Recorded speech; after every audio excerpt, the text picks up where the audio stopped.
Hey, you made it to Wednesday. It's the second to last day of the month, February 28th. I am Pete Dominic. Joining me today to talk about the future of warfare, the former Supreme Allied Commander, former Admiral retired James Stavridis. He is back. You've seen him many times on the TV networks talking about military strategy and history. Big deal, guest, and very happy to have Admiral James Stavridis on to talk about his new book, 2054.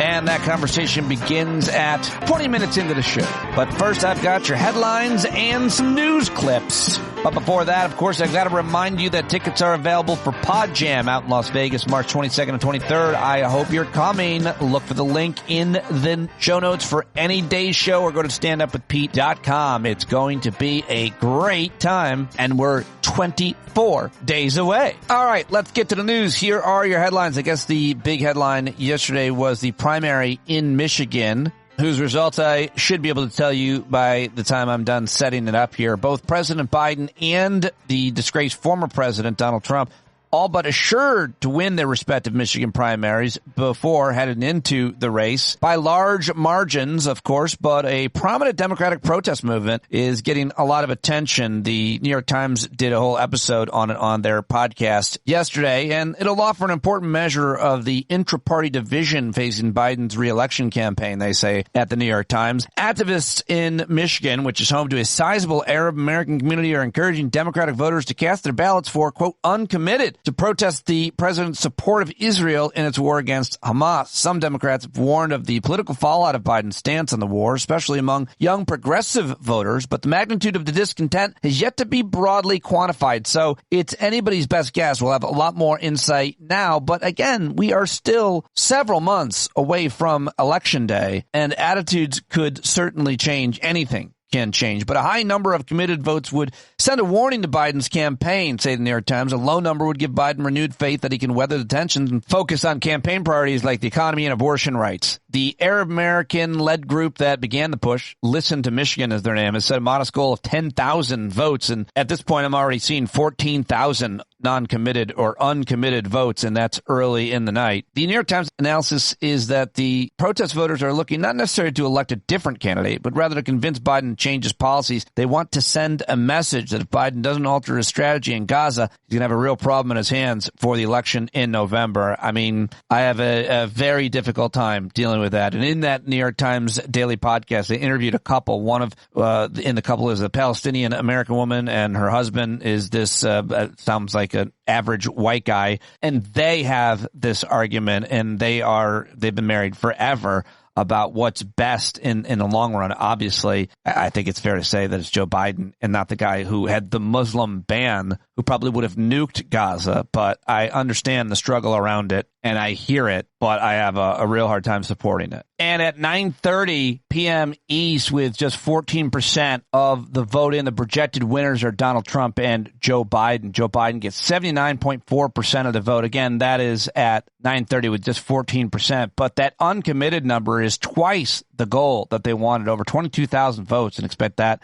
to go up. Dean Phillips got 2%. And in the Republican primary, Donald Trump gets 66%, and Nikki Haley got close to 30% with just 14% in. All right, the second big story yesterday is that Republican and Democratic leaders sat down yesterday at the White House to try to negotiate avoiding a government shutdown by the end of the week. President Biden voiced optimism about the chances of averting a partial government shutdown, but they still remain short of a deal as of this podcast posting. Speaker of the House Mike Johnson, who is an election denialist and a Christian nationalist, is facing intense pressure to agree to a spending deal over the fierce objections of his own right-wing allies, and he suggested that after the meeting he might soon be ready to do so, and he's realizing that campaigning for the Speaker of the House seat and for Congress is not like governing. He's unable to govern, as all Republicans are unable to govern, because they have extremists that don't want any governing to be done running their party. House Republicans actually loaded up their proposals with hundreds of partisan policy mandates, a vast majority of which had no chance of passing, to probably try to kill it, the poison pill. And the Democratic-controlled Senate will never, ever pass it, of course. But if Congress does not approve a fresh tranche of funding before Friday at midnight, funding for roughly a quarter of the government will lapse. Funding for all other agencies, including the Pentagon, set to expire at midnight on March 8th. Will they be able to get it done? And if they do, what does that mean for the Speaker of the House? Could he be there for just one Scaramucci?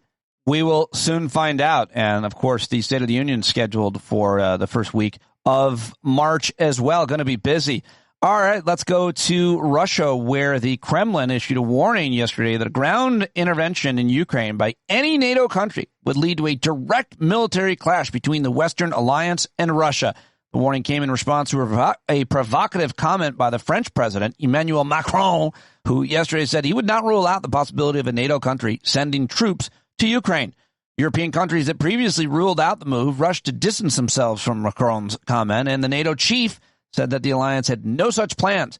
France later clarified that Macron was trying to emphasize how Europe must consider new actions to support Ukraine, but a Kremlin spokesman called the open discussion of such a step a very important new element. Well, you can file this one under an encouraging step, writes my favorite blogger, Steve Bannon at Maddow blog. He says Iran has made a concerted effort to rein in militias in Iraq and Syria after the United States retaliated with a series of airstrikes for the killing of 3 U.S. Army reservists this month. Initially, there were regional concerns that the tit-for-tat violence would lead to an escalation of the Middle East conflict. But since the February 2nd U.S. strikes, American officials say there have been no attacks by Iran-backed militias on American bases in Iraq and only 2 minor ones in Syria. So we'll take any encouraging step that we can get. On the other hand, a discouraging step. Yesterday, we heard President Biden say over a vanilla ice cream cone with Seth Meyers for some reason that it looks like we might have a ceasefire by Monday. Well, on the other hand, a senior Hamas official said yesterday morning that Biden's suggestion that ceasefire talks may be close to a resolution is something he's dismissing. He dismissed the suggestion yesterday, so really hard to tell what is happening in those negotiations. But let's come home to the United States, where a huge win for the United Auto Workers. This is a really big deal. I always love to cover what's going on with organized labor. And more than half of the employees at Mercedes-Benz manufacturing plant near Tuscaloosa, Alabama, which is a quote, right to work state. Well, guess what? They signed union cards and intend to join the UAW. The union announced yesterday hitting a majority of signups marks a milestone for the UAW as it seeks to represent workers at foreign-owned auto plants in the South. Big deal, and a very important sign for organized labor, specifically in the automakers union. Temperatures hit 70 degrees in Chicago yesterday, unsettling some residents, but we're expected to drop nearly 60 degrees by tomorrow. So it's always crazy when that happens in February. Saw this story in tech news. After nearly a decade and billions of dollars, Apple has killed its electric car project. Turns out building cars ain't that easy. And that's an interesting story that I'm going to be talking with some folks about here on the podcast. Yesterday, Macy's said that it would close 150 stores. I didn't know they had 150 stores, while expanding their upscale Bloomingdale's and Blue Mercury chains. And Wendy's said that it was going to test surge pricing yesterday. Company plans to introduce dynamic pricing as early as 2025, along with digital menu boards that would reflect price changes. So if you're the type of person who enjoys biting into a warm, spicy nugget from Wendy's at $5.99 for a 10-piece in Midtown Manhattan, it's potentially going to change based on location. Wendy's customers expressed outrage on social media over the new strategy, with some even calling for a boycott. It's an interesting story and potentially a risky strategy for a fast food restaurant, and I'm interested to see what happens with it. All right, those are your headlines from the last 24 hours. Now let's get to some of the audio clips I've gathered for you to listen to today. Like I said, the big congressional meeting at the White House yesterday, and Mitch McConnell didn't even go because he hates Mike Johnson so much. Apparently, that's the rumor. But it was Mike Johnson, Vice President Kamala Harris, Senate Majority Leader Chuck Schumer, and, of course, President Biden. After the meeting, Chuck Schumer walks up to the microphones and says this about the urgency to pass legislation. And so we said to the Speaker, get it done.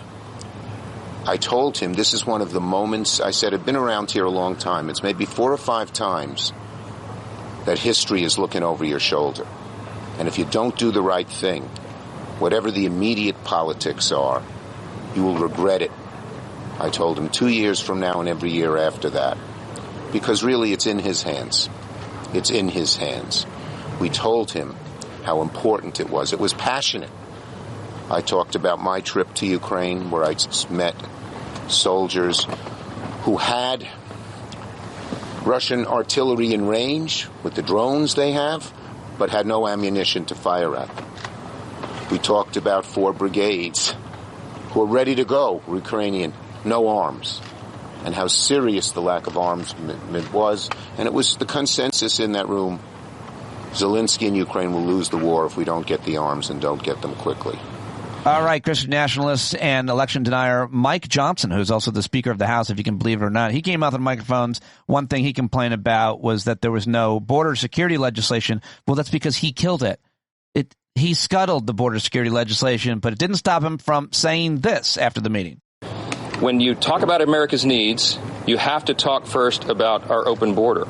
I've been, I believe, in maybe 20-something states over the last several weeks, going around the country, appearing at events with my colleagues, and we're hearing from the American people of all parties and all persuasions in all cities and all states who feel this acutely. They understand the catastrophe at the border is affecting everyone, and it is top of mind for all the American people for that reason. So I brought that issue up repeatedly today in that room and again one-on-one with the president. I think that's our responsibility to bring that up. And here's President Biden, before the meeting got underway, before they kicked the reporters out, basically setting the tone and making a bit of a joke about the government funding thing. You can't really hear any of it because the fire in the fireplace was crackling and blazing so brightly. It's the reason I'm playing this clip for you. I was worried that they all might get caught on fire. And government funding, I'm sure you guys had all that all taken care of, but all kidding aside, I think that it's Congress's responsibility to fund the government. We got to get about doing it. Shutdown would damage the economy significantly, and I think we all agree to that, and we need a bipartisan solution. So I want to hear from the group, and I want to hear from all of you here. So thank you all for coming. That's what we're going to be talking about. I mean, are you serious with that fire? I didn't sweeten that sound up. I didn't put any extra logs on the fire. That was actually the sound of the Oval Office fireplace, which looks really awesome. I would love to work in an office like that with a fireplace. All right, let's change gears and talk about yesterday's Michigan primary. Let's head over to CNN, where they invited a Michigan state representative, Democrat named Alabas Farhat, who is urging Democrats to vote uncommitted in yesterday's primary. Here he is making the case. Just before getting on this Skype call, I received a picture of several older women. My mom was one of them who had just voted, and she was smiling. She was smiling because she knew today, and just think about what a beautiful country we live in, where we can go and influence our decision makers, right? But she was smiling because she felt like she was moving the needle forward on a lasting ceasefire. She is voting uncommitted today because of her childhood friends who are now dead. Because of the bombings in Lebanon and in Palestine, right? And so to be clear, to be more specific, we don't want to see President Trump return to the White House. We know what a danger he is to our democracy. We know what a threat he is to our institutions. And so today is an appeal using the most American process we have, our democracy, our vote, to the White House, to President Biden, to make sure that our issues, the restoration of humanitarian aid, a lasting ceasefire, a return of hostages being held, are all on the table and being, hopefully, before we get to November, we're there on those issues. So that's what this is an appeal to the White House. All right. Well, President Biden was on NBC's Seth Meyers program last night. Late Night with Seth Meyers, is that what it's called? Yeah, great show. Love Seth. And he sounds pretty peppy and funny here. I like this. He gets a little bit stuttery and lost later on, but he definitely has a great handle of the ideas in this interview, which is what most people are saying. But this is just a great opening. I love this 1 minute. President Joe Biden, you mentioned some classified materials, some documents recently leaked, some classified documents. And this isn't a gotcha show, but I do want to ask about it, that says you are currently 81 years old. Who the hell told you that? Yeah. That's classified. That's classified. All jokes aside, according to recent polling, this is a real concern for American voters. How do you address that concern going forward as you come up to the 2024 election? Well, a couple things. Number one, you got to take a look at the other guy. He's about as old as I am, but he can't remember his wife's name. Yeah. And number one. Number two, it's about how old your ideas are. Look, I mean, this is a guy who wants to take us back. He wants to take us back on Roe v. Wade. He wants to take us back on a whole range of issues that are 50, 60 years. They've been solid American positions. All right, there you go. That was a little bit of the president on Seth Meyers' show yesterday. And here's a little bit more from Seth Meyers while we're with him from his desk piece on the show. Former President Trump told supporters last week that former First Lady Melania Trump will soon be making more regular appearances on the campaign trail. Not if she heard what you called her last week. I call up my wife, our great First Lady. She was a great friend. People loved her. Yeah, people love her. Oh, look at that. Wow. Mercedes, that's pretty good. I'm sorry. Mercedes? You had a nuclear meltdown when Biden messed up the president of Egypt and you can't remember your wife's name? Guys, I hate to say it, his mind is slipping. I think he's too old to run. Former President Trump. All right. Well, by the way, everybody's getting that wrong. I wonder if they're doing it on purpose. He was talking to Mercedes Schlapp, who runs CPAC. He heard the reaction from the audience and he looked off to Mercedes. He did not get his wife's name wrong, but that hasn't stopped a whole bunch of people from making the joke. I hate to correct it, but I'm pretty sure that's exactly what happened. And I like to be honest as much as possible. I'm happy to make fun of this horrible, disgusting man for just about any reason at all. But I just don't think that's what happened. But not stopping anybody from making the jokes that he can't remember his wife's name, including the current president. All right. Well, Jon Stewart was back at the desk on the Daily Show as he is on Mondays, and he compared the U.S. response to Russia's war crimes to those of Israel. Little bait and switch here. This is a great 2-minute clip, which includes excerpts from a whole bunch of U.S. Biden administration leaders on the issue. I like it a lot. Appreciate the criticism of Israeli government aggression and war crimes by Jon Stewart, who is Jewish himself, of course. And I think what he says matters a lot. Here it is from the Daily Show last night. And this clip starts right after he's criticizing Bibi Netanyahu's latest war plans. If you insist on this plan, if you think that ends Hamas, I believe we in the United States have a banner you can use. Mission accomplished. It's a little wind damaged, but equally delusional. Look, the United States is Israel's closest ally. Israel's big brother in the fraternity of nations. Israel's work emergency contact. Maybe it's time for the U.S. to give Israel some tough moral love. This is shameful. There has to be accountability for these war crimes. No targeting civilians in war. Stop the war crimes and the atrocities and end the war today. It could happen right now. Right now! Thank you! These atrocities must be... Sorry, I'm being told the administration was talking about Russia bombing Ukraine. I apologize. Also a war crime. But I'm sure they're giving equally stern advice to Israel. The Biden administration is urging Israel to be much more careful, to be more cautious. How Israel does this matters. Israel must do more to protect innocent civilians. We want to see the government of Israel take steps to minimize civilian harm. Be more surgical and more precise. Be more careful. Hey, Israel!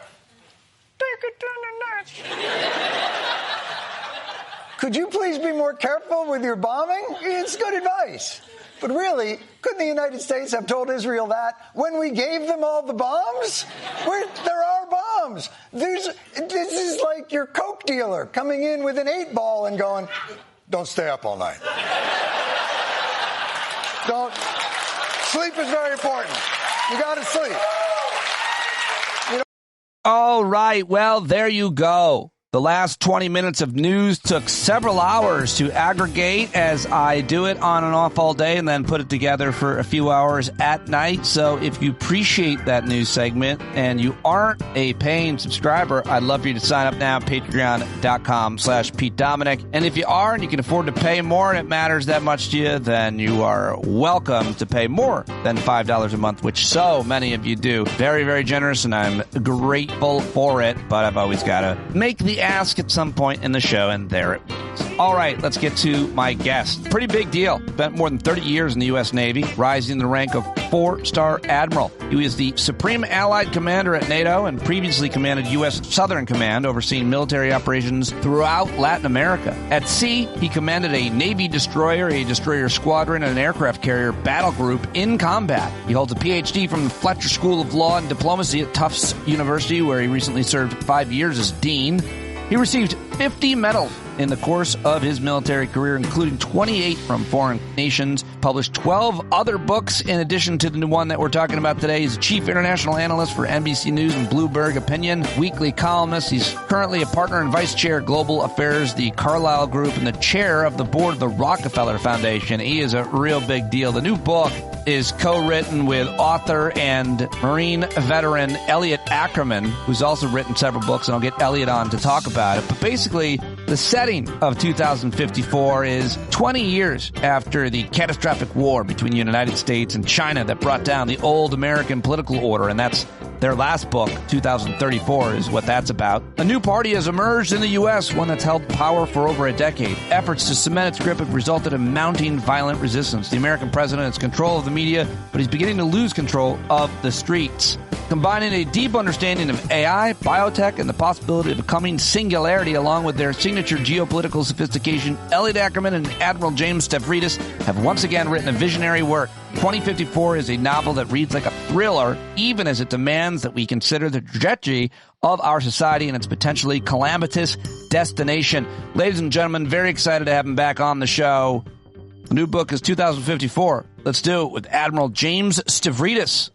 Admiral, welcome back. So great to see you. Or should I call you Jim? I mean, we've known each other, but I feel like, you still deserve the title, right? Well, I'd prefer if you just called me Supremo for Supreme Allied Commander. Right. That's right. He was the Supreme Allied Commander, Supreme L. It's so great to have you back. Congratulations on the sequel. I guess it's part of a 3-part series. We talked back when it was just 2034, such an important book. Of course, we've talked several times. The new book is 2054. You've again combined forces with Captain Elliot Ackerman, my friend, and I'll be talking to him soon about the book. But tell me a little bit about this one, when it's set, and why you guys decided to write about what you decided to write.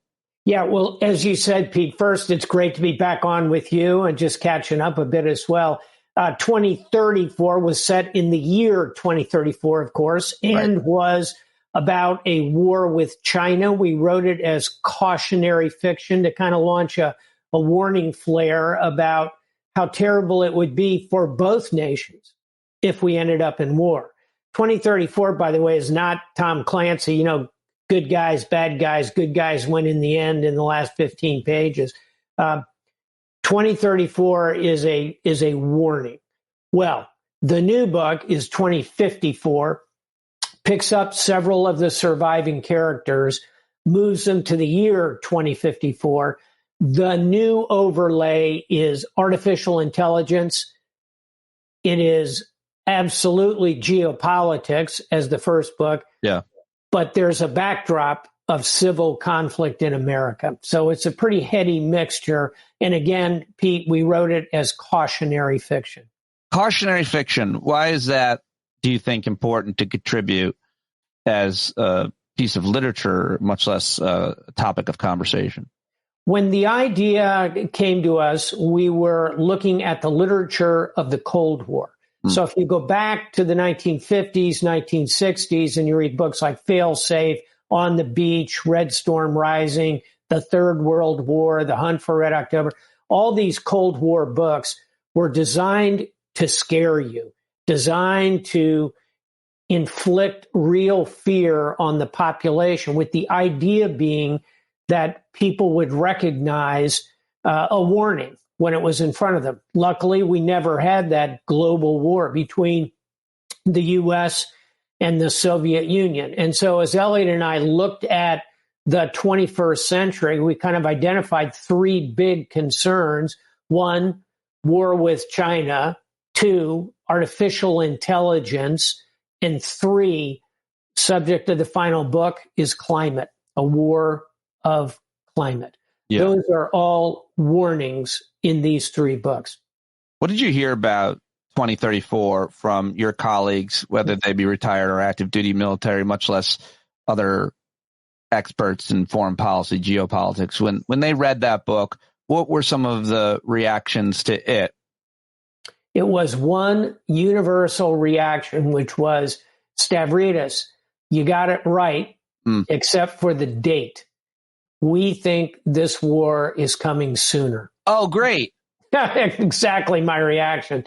Wow, now I really feel bad. The point, I think, is as we look at Taiwan, we look at tensions with U.S., China, they have been increasing over the last few years.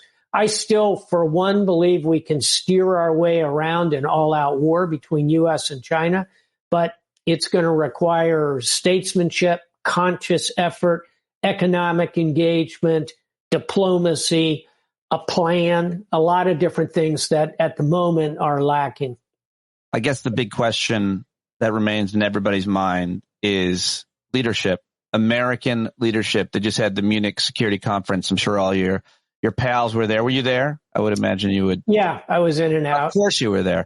And the point being, from the reporting I heard is everybody was just talking about American leadership, the future of American leadership. And I think that Trump is just such a wild card. Any other, even Republican that was running at least, would have been far more, you could understand certainty and tradition and how institutions work, how the Pentagon works and so on. But is that the big question that everybody is asking, the future of American leadership, specifically who is the president of the United States? Is it that simple or scary? 100%. Every conversation that I've had with a European over the last year has started with two questions. Is it possible Donald Trump will become the president again? And the answer to that is obviously it's possible, certainly possible. And then the second question is, well, what would he be like as a second-term president? And here I think the answer is, your point, Pete, he's unpredictable. Nobody really knows. And that is something that the global scene doesn't like. They're concerned about unpredictability in the face of U.S.-China relations. He started very strong tariffs. The Biden administration has continued these tariffs. Would Trump want to cut a new big deal with China? Would he simply continue these tariffs? No way to know. More importantly for Europeans, of course, is Trump's recent commentary about, hey, I would encourage Russia to attack Europeans that aren't spending 2% of their GDP on defense. And that would be a death knell for the NATO Alliance. He's talked openly about pulling out of the NATO Alliance. And so if he does one of those things, that is extremely non-comforting to the Europeans. And then finally, to conclude, the Middle East, unpredictable. On the one hand, he orders the assassination of General Soleimani, pretty bold stroke, taking out the leading Iranian general. On the other hand, he often talks about not wanting to be involved. Why are we there at all?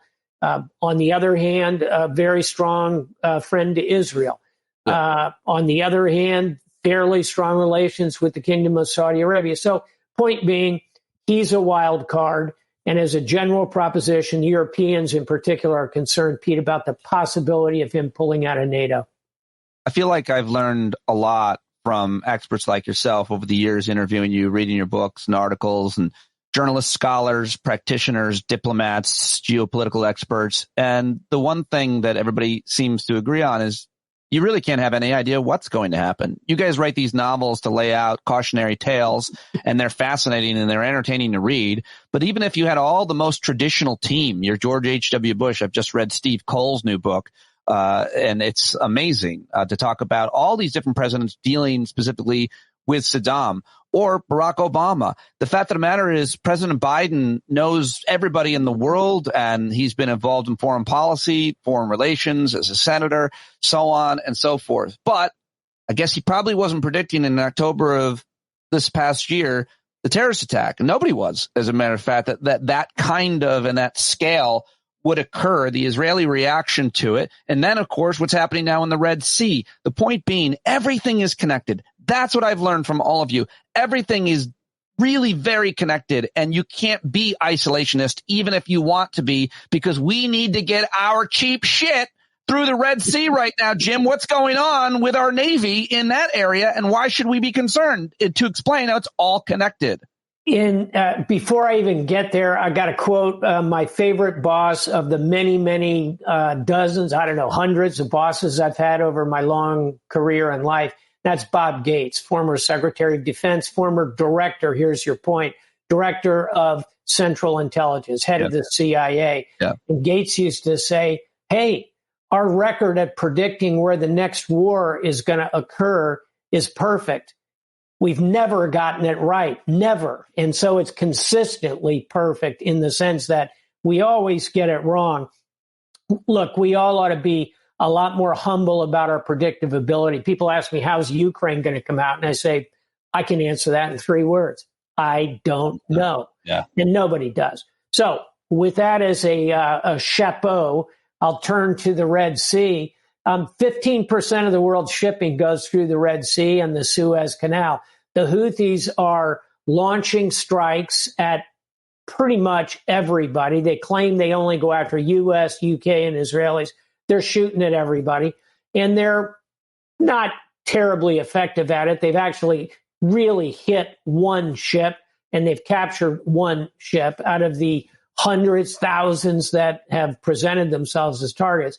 But that's enough to spook the herd, and therefore the global shipping routes are now going around the southern Horn of Africa.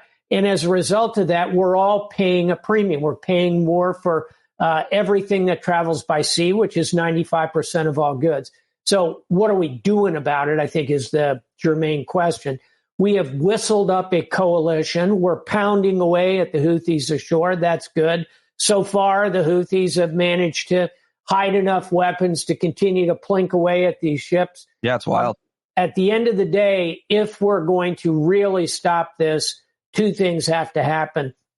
One is we've got to cut their supply lines with Iran, which coincidentally move largely at sea. That's a Navy interdiction mission. And number 2, we've got to convince the Iranians to kind of pull the choke chain on the Houthis, pull them back. We can do that. The question is, are we going to have to strike Iranian assets? Haven't done that yet. I hope we don't have to go there. That's the signal we're sending Iran. Do you wish you were out there manning a ship right now in the Red Sea, seeing as that this conflict? Do you ever miss that? I do. And I think anyone who's been particularly a ship captain, a warship captain, we would say a sea captain, would be lying if they told you they wouldn't love to just wake up in the captain's bunk on a destroyer rolling around in the Red Sea. Well, I miss that. I'm not sure I miss the high-level jobs I've had, the 4-star jobs, Supreme Allied Commander, Commander Southern Command, Chief of Staff to Secretary of Defense, because in those jobs, you're so politically involved. You're in Washington. You're in the cut and thrust of arguing between all the different interagencies. But I'll tell you, to be a sea captain again, yeah, I'd jump on that train. What is the life like for a U.S. sailor right now, or any of the members of the coalition? Can you just give me a word about what it's like for them to be on that kind of alert, to be actually being attacked and obviously going on the offensive to prevent those attacks? They're in combat. They know at any minute there could be missiles inbound. All of the destroyers out there at this point have shot down at least 1 or 2. USS Carney has shot down 6 missiles headed inbound. If one of those missiles gets through, you know you're going to have 12, 24, 3 casualties. If it hits in the right way, it could severely damage the ship, you're in combat. So A, you're pumped up, your adrenaline is flowing. B, you're scared if you have a brain in your head. C, you are looking to the left and the right at your shipmates on that warship at sea and thinking about how you want to take care of them and you want them to take care of you. And fourth and finally, Pete, you're proud. You're proud to be forward. This is a mission anybody can understand, defending sea lanes of communication. Navies have been doing that since there were navies 2,500 years ago when Sparta and Athens protected their sea lanes. Those would be the overriding sentiments of those sailors, and I'm proud of every single one of them. And if they made a mistake, we'd all be hearing about it. It sounds like they haven't really made any. No, they're doing a terrific job right now. And by the way, I'm describing the defense side of it, which are the destroyers. Right. The offense side of it, the carrier, Eisenhower, those young pilots, that's Goose and Maverick out there. They're pounding away at those targets, and they're feeling like by doing that, they're protecting their shipmates on those destroyers. They are striking a blow for freedom of the high seas, and they're pounding away at a radical Islamic terrorist group that is sponsored by Iran. Morale couldn't be higher on both the carrier, on the offensive side, and on the destroyers trying to defend those innocent mariners on the shipping lanes. Not to mention, I ordered a standing desk, sir. It's coming from China. I need it to get here right now. The American, I want it now. I want it in an hour. I don't want it to have to go around the Horn of Africa and, by the way, burn another 1 million gallons or something of fossil fuels if anybody cares. Well, yeah, hey, I love standing desks. I have 2 of them. I bet you do. I use them all the time. And you know where I picked up that habit? Rumsfeld.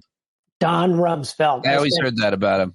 2.5 years, I was his chief of staff, and I never saw the guy sit down in the office ever. He would stand 8, 10, 12 hours a day.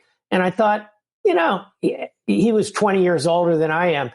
I thought, if a 60-year-old at the time could do that, I can certainly do that in my 40s and 50s. And now I'm in my 60s, and I proudly stand at my desk every day. Well, we'll have to get into that job at some point and what that entailed. And my criticism of him right now would simply be, because we're riffing on standing desk, maybe he should have sat down. Maybe he should have sat down and thought a little bit more about what he said and what he did. But let's move on. Let's not get hung up on that, because I want to ask you, obviously, about 2054, the book. I got to let you go here in a minute, but I really do also just have to play the kind of devil's advocate argument that you're hearing. You get all the complexities. You understand it. You're writing about them. You've written articles and books. You teach the experts about all the complexities. It takes a while, I bet, to explain things. Any small thing probably takes hours. But here's my opinion, sir. Take this on. I don't care about what's happening in Ukraine. I don't care about what's happening in Taiwan. I don't, frankly, care about those people. What I care about is what's happening here on my border. Take on that argument that you hear. It's so simple. There's no nuance. But it is, I would argue, the most pervasive argument that I think is winning people's hearts and minds, regardless of their politics. Certainly people on the right who used to be more likely to support these foreign wars, they're now saying this more than anybody else. What do you say to people that simplify geopolitics, foreign policy, national security by simply talking about the border? The border does matter, obviously. I start by agreeing with them. The border is a significant national security threat. A nation must control its borders. To me, that's absolute bedrock. How you do it, we could have arguments about. I've always said, you can build an 1,800-mile wall. It can be 30 feet high. But here's a news flash, and I know this is true because I'm an admiral. To the left and the right of the wall is an ocean. So it's not as simple as just building a big, beautiful wall. And newsflash number 2, Mexico is not going to pay for the wall. Having said that, do we need to control the border? Yes. Does it need more wall? Yes. I put that at the absolute top of our national security concern. But I think anybody would understand you can build a wall around your house and have it be very, very secure. But if your neighborhood is crumbling all around you and there are vandals and burglars and rapists and murderers, in the end, your wall isn't going to stop that neighborhood crumbling around you. So you got to do both. You got to invest in your neighborhood, and that's what we're doing in Ukraine by stopping a ruthless murderer like Vladimir Putin. And that's what we'll do in Taiwan if we have to. And that's what we are going to do in supporting Israel in the Middle East. All of those are working the neighborhood, because I assure you, I'll close with this. I assure you, you can make your perfect little wall around your house, but if the jungle grows back around you, won't keep the world out. It's just such a short-sighted, even for, idea and understanding of what the threat matrix might be. The idea that terrorists are coming across the border by walking across the border so that a wall would stop them is preposterous. They come in through planes. I mean, they come on planes. Most bad people come on planes, or they're already here. The threat is already here. Yeah. But looking overseas, we can walk and chew gum at the same time. We can exactly. And by the way, our capacity is almost boundless. I mean, what we're talking about for Ukraine, for example, $60 billion. Really? I mean, our defense budget, justifiably in my view, is about $850 billion. So for well under 10%, 5% of the budget, we are breaking the phalanx of Vladimir Putin's army. That's the best return on investment of a defense dollar you could possibly imagine. And we can do that and afford to lock down the border and afford to support Taiwan. We have the resources to do this. So getting to the book and some of those other threats in the future, which you've talked about in the past with AI and so on. In the new book, 2054, you talk about things like singularity and bioweapons and all of the rest. I mean, the future threats are terrifying, but how do you know how to write about these things? You could barely get into this video link when we started, sir. Hey, it only took me 4 minutes to figure out to go to a different browser. It's my fault. Sorry. I'll put it this way. I've been coding since the 1970s. Really? I learned COBOL from the mother of COBOL. Why did you do that? I thought you were like a Navy guy coming up. I was a Navy guy, and they taught me at the Naval Academy how to write code. Wow. I've been deeply involved in this my entire career, so I'm educated. Number two, throughout my military career, I was part of the growing backbone of cyber and now AI that has come into place. And number three, I'm a big consumer of literature, of science fiction. I always say 9/11 was not a failure of intelligence. It was a failure of imagination. Yeah. I've always had a very active imagination. So I think I have the technical chops to do it, even though it can take me a while to get into a link. I have the technical skills. No, I'm just busting your chops. I know that, and you definitely do, obviously, but I did want to hear some of the background because I know you've, done your research. You had to for your job to protect the ship, the fleet. I mean, you had to know where every single possible threat was coming through. I often think about what was the body of water, but the USS Cole, and how it was in the Red Sea. It was exactly where we're talking about. It was a dinghy. It was a small boat, an outboard motor, and they missed that. They missed that. And it's horrific. And so you have to think about all of those threats. In this case, in 2054, you're talking, about the singularity. You must have been a Ray Kurzweil fan because he's in the book. He is in the book. And for those who haven't read his book, The Singularity is Near, well worth reading. And he wrote that decades ago, correctly predicting what we're seeing now, this merge of biology, artificial intelligence, cyber, biotech, materials, all of it coming together. And that's what we address in 2054 is this could be a cornucopia for the world. It can also be an enormous threat. And so the race to achieve this is woven into the book and is a big part, I think, of how the middle of this century will unspool. It's scary stuff, but really important. The whole singularity issue in which human and machine merge into a single consciousness. You think we're going to get there within a certain, I don't know what period of time? By 2054. Mm-hmm. Well done. And it looks like, give us an example, and then I'll let you go. What does that mean when we merge? Because right now we have these ideas of what it could mean, but we still haven't seen them come to fruition. I know Elon Musk has his new chip, but there's a lot of questions because there's no reporting about the whatever link, Neuralink. But these predictions about what could be, give me an example of what you see here. I'll give you one at the very far end to start, and then I'll pull it back to something very practical.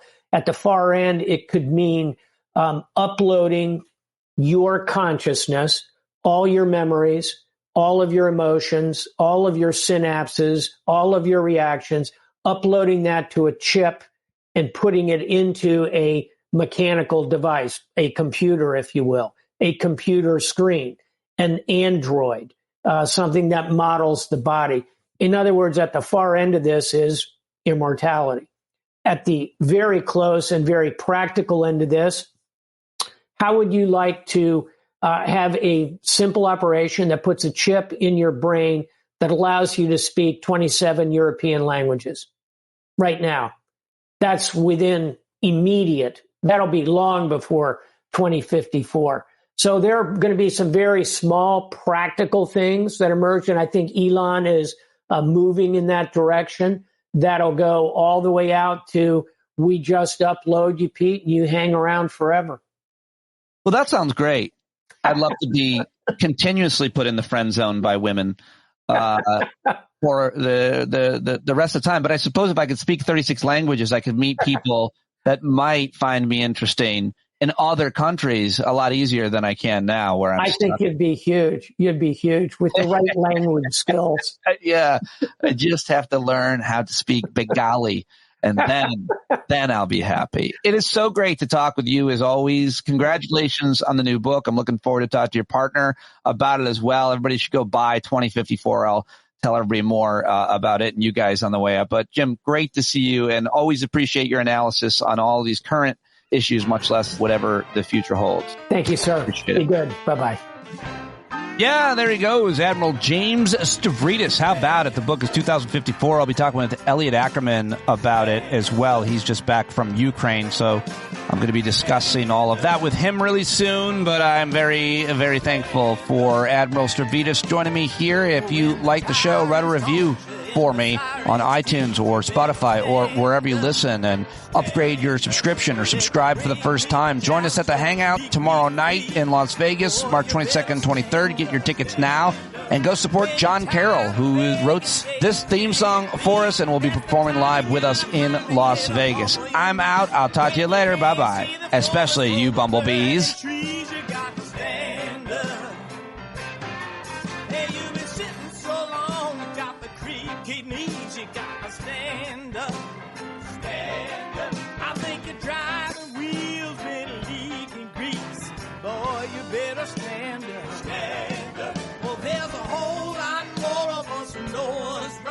Keep right on ignoring us if we keep sitting tight. You got to open up the window to let in some light. You got to stand up. That's right. You got to rise up. You got to stand up. You got to stare the devil straight in the eye. We got to let him know it's his turn to go. See it clear when all you hear is a lie. So get up off of your butt, get down off of your fence. Even if it ain't a very friendly audience, well, they'll begin to listen when you start making sense. And you stand up, stand up. No need to point your rifle to defend your town. Just stand up, stand up. You know they can't deny you what you're laying down. Boy, you better stand up, stand up. Show your face of every color, yellow, black, red, and brown. She's the place where every lost child will finally be found. There's only one thing to do before we stand our ground, and that's stand up, stand up. Well, the founding fathers saw a land for all. They had to stand up, they had to stand up. They had a keen imagination